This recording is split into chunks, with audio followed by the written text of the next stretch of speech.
अस्सलामुअलैकुम, कैसे हैं आप सब। उम्मीद है आप सब खुश होंगे, खैरियत से होंगे। आज मैं चिकन सीख कबाब की रेसिपी आप लोगों के साथ शेयर कर रही हूँ। जाहिर सी बात है, कबाब का नाम सुनते ही हर किसी के मुंह में पानी आ जाता है। अल्हम्दुलिल्लाह, जाड़े के दिनों में बारबेक्यू करने का मज़ा ही कुछ और होता है। बहुत ही लजीज लगता है ठंड के दिनों में जब हम इस तरह से कबाब सेक कर खाते हैं तो। लेकिन इंशाल्लाह इस रेसिपी में आपको ज़्यादा तामझाम करने की ज़रूरत नहीं पड़ेगी इंशाल्लाह। ना ही आपको सिगड़ी की ज़रूरत पड़ेगी, ना ही इसमें आपको चारकोल की ज़रूरत पड़ेगी। बिल्कुल मेहनत की ज़रूरत नहीं है, बिल्कुल आसान तरीके से मैं इंशाल्लाह बताऊंगी आपको। तो रेसिपी स्टार्ट करते हैं। इसके लिए मैंने यहाँ पर लगभग 800 के करीब मैंने बोनलेस चिकन लिया है। मैंने इस तरह छोटे छोटे पीसेस में काट लिया है और साथ ही मैं इसमें दही से मैरिनेट करूँगी। तो मैंने दही को इस तरह से छन्नी में रख दिया था ताकि उसका एक्सेस पानी निकल जाए, क्योंकि कबाब में हमें बिल्कुल पानी पानी की तरह हमें मसाला नहीं चाहिए। हमें थोड़ा ड्राई मिक्सचर चाहिए उसका, जब हम उसे मैरिनेट करेंगे तो सबसे पहले उसका हम फ्रेश मसाला तैयार कर लेते हैं। कबाब के लिए फ्रेश मसाला से ही ज़्यादा जायका आता है उसमें। तो इसके लिए मैंने 1 टेबल स्पून लहसुन के जवे डाले और 1 इंच मैंने अदरक का टुकड़ा डाला। उसे मैंने बीच से पतले पतले स्लाइसेस में काट कर डाल रही हूँ मैं, ताकि पीसने में आसानी हो। 3 सूखी लाल मिर्चें ले रही हूँ मैं। तो तीखापन आप अपने टेस्ट के अकॉर्डिंग डालिए, आपको जितना तीखा पसंद हो। अब कुछ खड़े गरम मसाले मैं डाल रही हूँ। तो मैंने डाला 2 तेज़ पत्ते, छोटे छोटे 2 टुकड़े मैंने दालचीनी के लिए, 1 बड़ी इलायची डाली मैंने, 3 से 4 मैं ले रही हूँ लौंग, कुछ छोटे पीसेस मैं ले रही हूँ जावित्री के। तो अगर आपकी मर्ज़ी हो तो जावित्री के साथ आप थोड़ा सा छोटा सा टुकड़ा जायफल भी ले सकते हैं, बट मेरे पास अभी जायफल नहीं है तो मैं सिर्फ जावित्री डाल रही हूँ। बिल्कुल थोड़ा सा मैं ले रही हूँ शाही ज़ीरा और थोड़ा सा ही मैं लूँगी कबाब चीनी। तो कबाब चीनी बिल्कुल काली मिर्च की तरह होती है, थोड़ी सी उसमें टेल निकली होती है। कबाब चीनी डालने से बहुत अच्छा टेस्ट आता है कबाब में। और मैंने डाला बिल्कुल 3/4 टीस्पून मैंने डाला खसखस। हमारे तरफ इसे पुस्ता भी कहते हैं, तो ये पॉपी सीड है। और 1/2 टीस्पून मैंने डाला खड़ा ज़ीरा। 1/2 टीस्पून ही मैं डाल रही हूँ पीसी हुई काली मिर्च।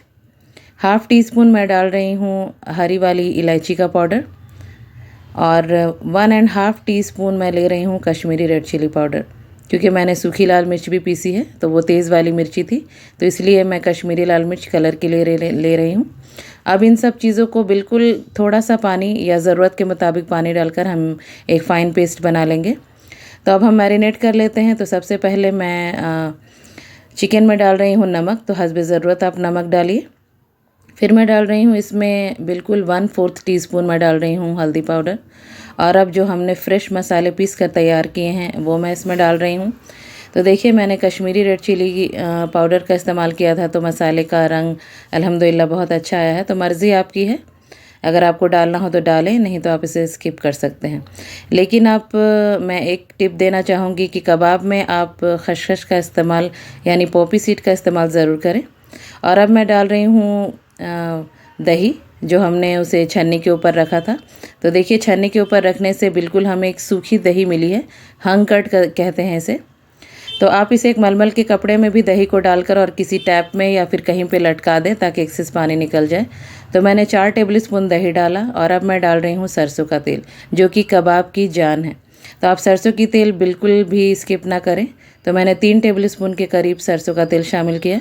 अब बहुत अच्छे से हम इसे मिक्स कर लेंगे ताकि सारे मसाले चिकन में अच्छे से कोट हो जाएं। तो चिकन भी आपके ऊपर है, आप जिस तरह से भी इसे काटें, लेकिन अगर आप इसे छोटे पीसेस में काटेंगे तो हमें सीख में इसे डालने में आसानी होगी। तो इस मिक्सचर को कम से कम हम आधा घंटा रेस्ट देंगे। तो मैंने इसे ढक कर रख दिया था। और अब देखिए, तो इसे आप फ्रिज के अंदर भी रख सकते हैं। आपको फ्रीज़र में नहीं रखना है, फ्रिज के अंदर रखना है, ताकि मसाले पानी ना रिलीज़ करें। तो इस तरह से देखिए, मैंने यहाँ सीख ले लिया है बहुत आसानी से। मैंने इसे ऑनलाइन परचेज़ किया था और मुझे बहुत ही सस्ते दामों में ये स्क्यूअर्स मिले थे। तो अगर आपके पास ये स्टील वाले स्क्यूअर्स ना हो तो आप वुडन स्क्यूअर्स का भी इस्तेमाल कर सकते हैं, जिसे हम काठी कहते हैं। तो इस तरह से अब मैं एक एक करके पीसेस उठाऊंगी और इस तरह जो लंबाई में पीसेस हैं, पहले मैं आपको दिखाना चाहूँगी कि देखिए कितने अच्छे से आधे घंटे में ही चिकन हमारा बहुत अच्छे से गल गया है दही की वजह से। तो इस तरह से अब हम इसे पिरोते जाएंगे अपने स्क्यूअर्स में। तो इस तरह से छोटे छोटे पीसेस पहले मैं डाल रही हूँ और जो बड़े पीसेस है उसको मैं इस तरह से फोल्ड करके डालूँगी। देखिए इस तरह से मैंने डाल। तो इस तरह से हम एक एक करके चिकन के पीस उठाते जाएंगे और इस तरह से जो लंबाई में ज़्यादा है उसे इस तरह से मैं देखिए इस तरह से फोल्ड करके डाल रही हूँ। बहुत इजी है इसे पिरोना, बस आप इसी तरह से स्क्यूअर्स में डालते जाइए। तो अगर आप मैंने स्टील के स्क्यूअर्स इस्तेमाल किए हैं, तो अगर आप वुडन स्क्यूअर्स का इस्तेमाल कर रहे हैं तो आप उसे पहले आधे घंटे पहले उसे पानी में भिगो दीजिए, ताकि जब हम उसे बारबेक्यू करेंगे तवे पे रखेंगे तो वो जलेगी नहीं। तो इस तरह से हमें सारे चिकन के पीसेस को पिरो लेना है स्क्यूअर्स में। और जो पिरोने के बाद थोड़े से मसाले मैं इस तरह से उठाकर और ऊपर से कोट कर रही हूँ। बस इसी तरह से हमें सारे सीख को रेडी कर लेना है। तो इस तरह से देखिए बहुत इजीली जो लंबाई में पीसेस ज़्यादा हैं मैं उन्हें फोल्ड करके डाल रही हूँ और स्क्यूअर्स में डालने के बाद मैं जो थोड़े से मसाले उसके ऊपर से अप्लाई करती जा रही हूँ।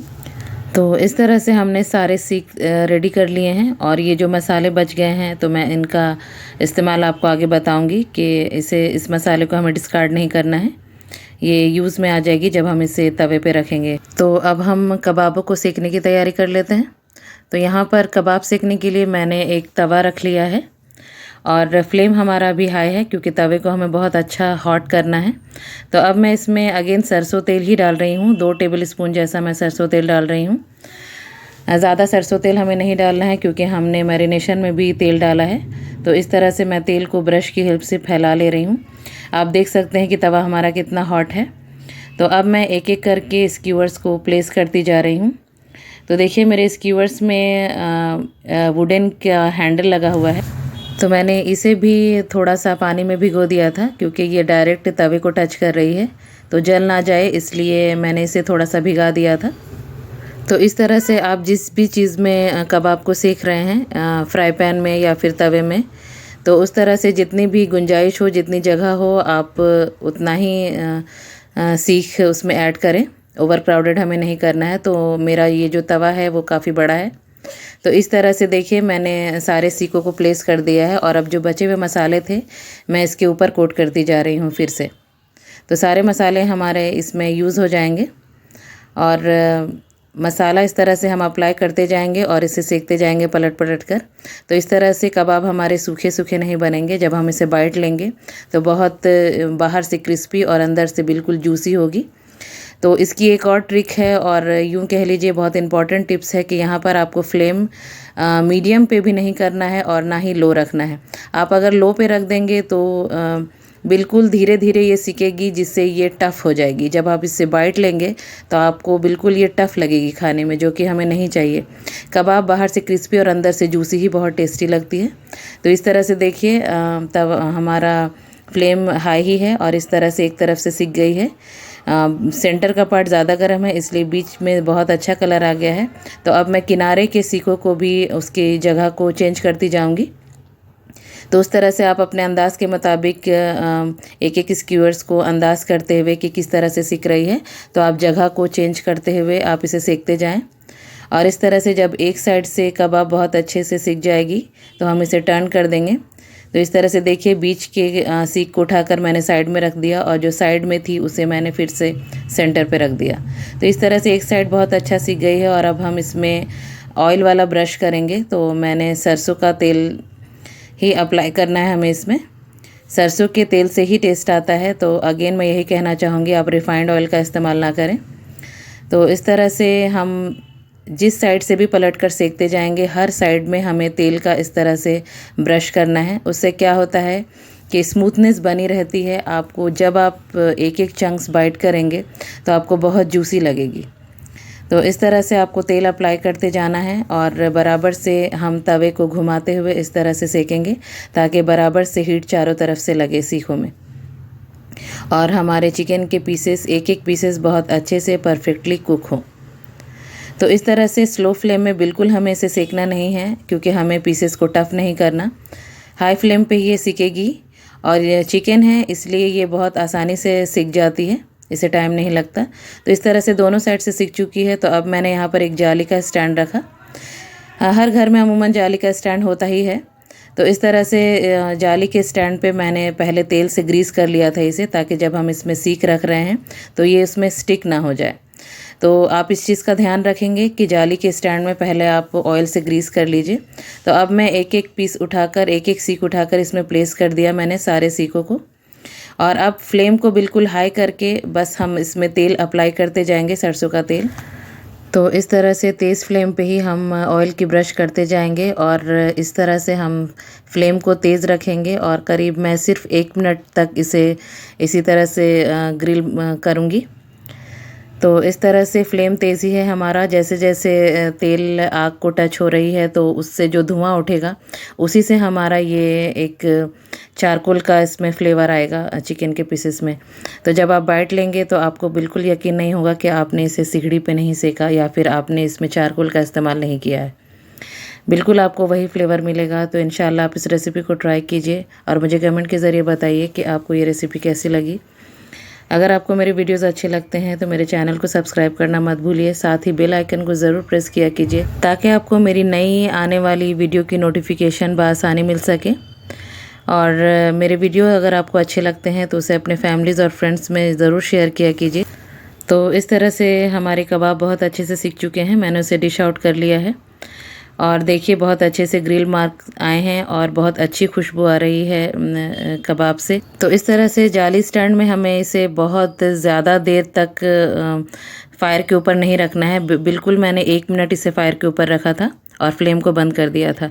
तो इस तरह से मैं अब इससे आपको दिखाती हूँ कि ये किस तरह से टेंडर हुई है चिकन। देखिए बाहर से क्रिस्पी है और अंदर से बहुत ही जूसी और सॉफ्ट है। देखिए मैं फिंगर से प्रेस कर रही हूँ, उसी से आपको पता लग रहा होगा कि ये कितनी जूसी है।